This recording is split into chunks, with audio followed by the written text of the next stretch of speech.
চকলেটটা কেমন? Good morning everyone. কেমন আছেন আপনারা সবাই? আশা করি আপনারা সবাই ভালো আছেন এবং সুস্থ আছেন। আমার আরেকটি ব্লগে আপনাদের সবাইকে স্বাগত। এই যে আমরা রেডি হয়ে গেছি, আমি রেডি হয়ে নিয়েছি, ছেলেও রেডি হয়ে গেছে। আমরা বেরিয়ে পড়েছি। আমাদের এতগুলো লাগেজ হয়েছে, এতগুলো ব্যাগ হয়েছে। আমরা যেহেতু গাড়িতে যাচ্ছি সেটা কোনো সমস্যা হবে না, গাড়িতে সব ব্যাগগুলো উঠে যাবে। আর চলুন তাহলে আপনারা দেখতে থাকুন। ওর বাবা রেডি হচ্ছে, আমরা রেডি হয়ে বসে আছি। জাস্ট আমাদের যে ড্রাইভার আছেন উনি এলেই, আর আমাদের সাথে আরও যারা আছে তারা এলেই একসাথে সবাই বেরিয়ে পড়বে। এবার বেরিয়ে পড়বে, এখন তো 7টা বাজতে যায়, 15 মিনিট বাকি 7টা বাজবে, এক্ষুনি ওরা চলে আসবে, আমরা এক্ষুনি বেরিয়ে পড়বো। পুরো ভিডিওটা আপনারা তাহলে দেখতে থাকুন, আশা করছি আপনাদের খুব ভালো লাগে। এই যে এসে গেছে ওনারা, আপনারা নিশ্চয়ই চিনতেই পারছেন। এর আগের ব্লগে আপনারা অনেকবার এনাদেরকে দেখেছেন, রিঙ্কু দিদি, পঙ্কজ দা, আর ওই যে দিদি দাদা, ওনাদের তো চিনিনি। সেই ঝান্ডিতে আমরা ঘুরতে গেছিলাম, ওরাও আমাদের সাথে গেছিলো।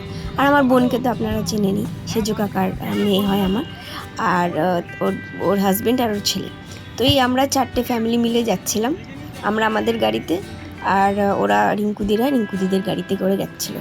তো আলাদা আলাদা যেতে খুবই খারাপ লাগছিল, কিন্তু কোনো অপশন বেঁচেছিল না। আমরা ভেবেছিলাম ট্রেনে যাব, কিন্তু ট্রেনের আমরা টিকিট পাইনি। আর যে ট্রেনে যাওয়ার কথা, আরও যে একটা ট্রেন ছিল, সেই ট্রেনটা প্রচুর লেট করে, যার জন্য আমরা ট্রেনে যাওয়াটা ক্যান্সেল করে গাড়িতে যাওয়াটাই ঠিক করেছিলাম। বাড়ি থেকে বেরিয়েই সবার প্রথমে আমরা পেট্রোল পাম্পে এসেছি তেলটা ভরে নেওয়ার জন্য। তারপরে আমরা এখান থেকে রওনা দেবো। বেরোতে অনেকটাই লেট হয়ে গেছিলো, কিন্তু কিছু করার নেই, অনেকজনের যাওয়ার ব্যাপার, সবাই মিলে একসাথে যেতে গেলে এরকম লেট হয়। তো গাড়িতে একটুখানি আমাদের চাকার মধ্যে মনে হয় একটা ইট ঢুকে গেছিলো, তো সেটাই ওখান থেকে বার করা হচ্ছিলো। ব্যাস, এবারে সেখান থেকে আমরা তেল ভরে বেরিয়ে পড়েছি, রওনা দিচ্ছি আমরা মন্দারমণির উদ্দেশ্যে। এর আগে না কখনোই আমরা মন্দারমণিতে যাইনি। আমরা এর আগে যখনই গেছি তখনই তাজপুরেই বেশিরভাগ গেছি। তাই এটা হলো আমাদের প্রথম মন্দারমণির ট্রিপ, তাও আমাদের ছোট বাচ্চাটাকে নিয়ে। চলুন তাহলে আপনারা পুরো ব্লগটা দেখতে থাকুন, আশা করছি আপনাদের খুব ভালো লাগবে। না এখন খাস না, পরে খাবি, এখন খেতে হবে না।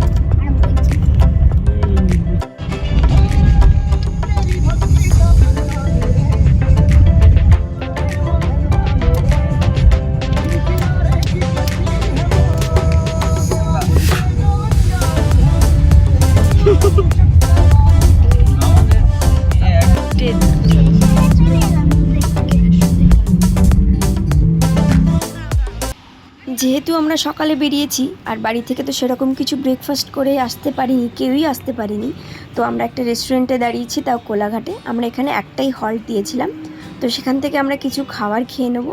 সকালে ব্রেকফাস্ট সবাই করবে, তো চলুন সেটা আমরা সবাই মিলে সেরে ফেলি।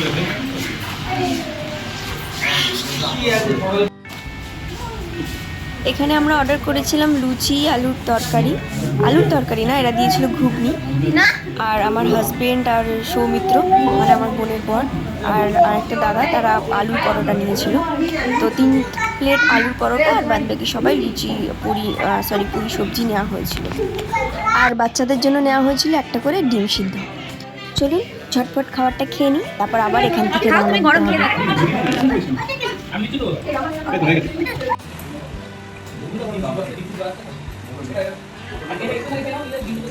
আমাদের সবার খাওয়া হয়ে গেছে। এবার আমরা রওনাও দিয়ে দিয়েছি। আর কিছুটা রাস্তা আসতেই প্রচুর জোরে বৃষ্টি শুরু হয়ে গেছিলো। এই বৃষ্টিটা পুরো মন্দারমণি অবধি আমরা পেয়েছি, মানে যতক্ষণ আমরা হোটেলে ঢুকেছি ততক্ষণ পেয়েছি, মানে হোটেলে ঢোকার একটু আগে থেকে বৃষ্টিটা বন্ধ হয়েছে। তবে বৃষ্টিটা দেখে তো মনটা খুব খুশি হয়ে গেছে। ঠাকুরের কাছে প্রে করছিলাম যেন গাড়ি থেকে নেমে আর বৃষ্টিটা না পড়ে। সে যাই হোক, সেটাই হয়েছিল। তবে একটা ব্লান্ডার আমাদের সাথে হয়েছিল। আমরা প্রথমে যে হোটেলটা বুক করেছিলাম সেটা খুবই একটি বাজে হোটেল ছিল। মানে হোটেলটা অনেকটা বড় একটা জায়গা নিয়ে, সামনে সি ফেসিং ছিল, পার্ক ছিল ছোট একটা সামনের দিকে। মানে আমরা যখন ভিডিওতে দেখেছি আমাদের খুব ভালো লেগেছিল, কিন্তু ওখানে পৌঁছে দেখলাম যে পুরো হোটেলটা জলের মধ্যে ডুবে আছে, সুইমিং পুলের জল নেই, খুবই বাজে অবস্থা। যার জন্য আমরা ওখান থেকে বেরিয়ে অন্য একটা রিসর্টে চলে এসেছিলাম। রিসর্টের নাম ছিল ড্রিম হাট। তবে আমি পুরোটা ভালো করে ভিডিও করতে পারিনি, করেছি কিছু কিছু ভিডিও, সেটা আপনাদের নেক্সট যে ব্লগটা দেবো সেই ব্লগে অবশ্যই দেখাবো। আস্তে আস্তে আমরা রিসেপশনের দিকে হেঁটে চলেছি। আর এর আগে আমরা মানে ওই হোটেলটা থেকে বেরোনোর আগে আমরা এনাকে ফোন করেছিলাম এনাদেরকে রুম আছে কি না জানার জন্য। তো ওনারা বলেছিলেন যে হ্যাঁ আছে, তো আমরা যার জন্য এখানে এসেছি। তো এবারে বাদবাকি সব কথা বলে আমরা যে যার রুমে চলে যাব। অনেকটাই লেট হয়ে গেছে আমাদের পৌঁছাতে।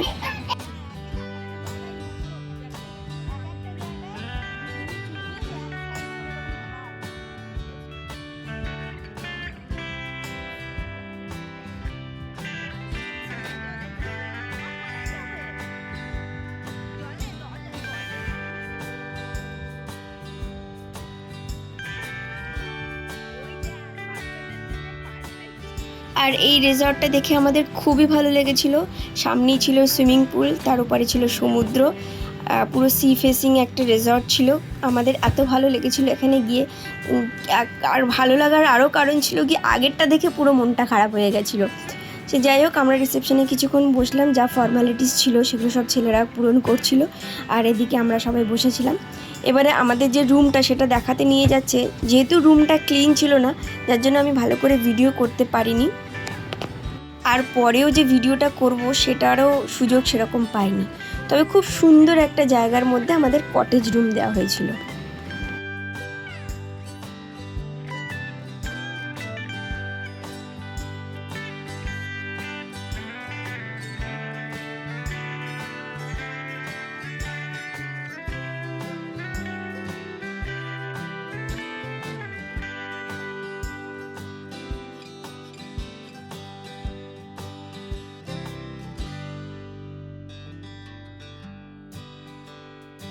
আমরা রুম দেখে চলে এসেছি রিসেপশনে।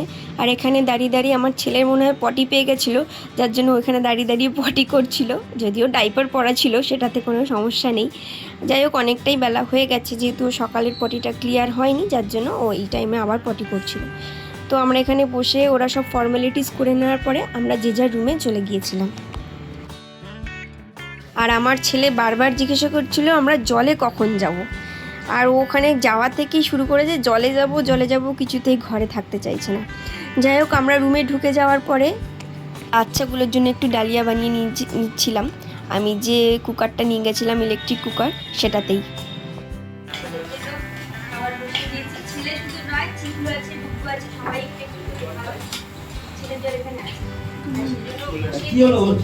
এটা বানিয়ে নিয়ে তারপরে আমরা যাবো।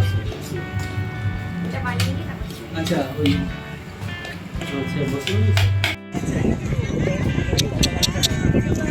इधर এদিকে দেখো।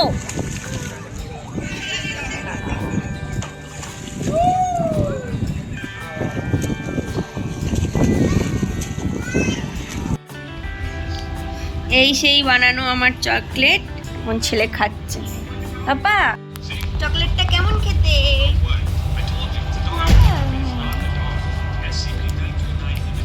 খাও খাও, একটু খাও, একটু খাও।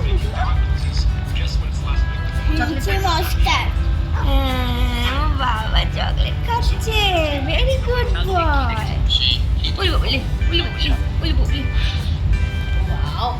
ফ্রেঞ্চ ফ্রাইস অর্ডার করা হয়েছিল, এই যে এখন 3 বাচ্চা মিলে খাচ্ছে।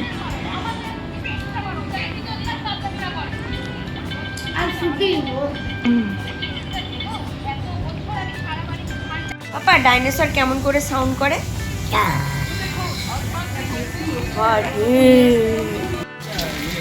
দেখুন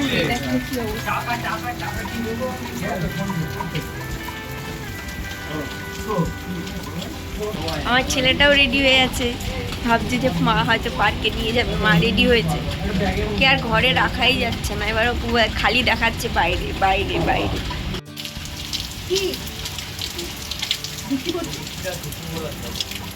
টাটা বৃষ্টি বলে দাও, টাটা বৃষ্টি বলে ওরে বৃষ্টি চলে যাও।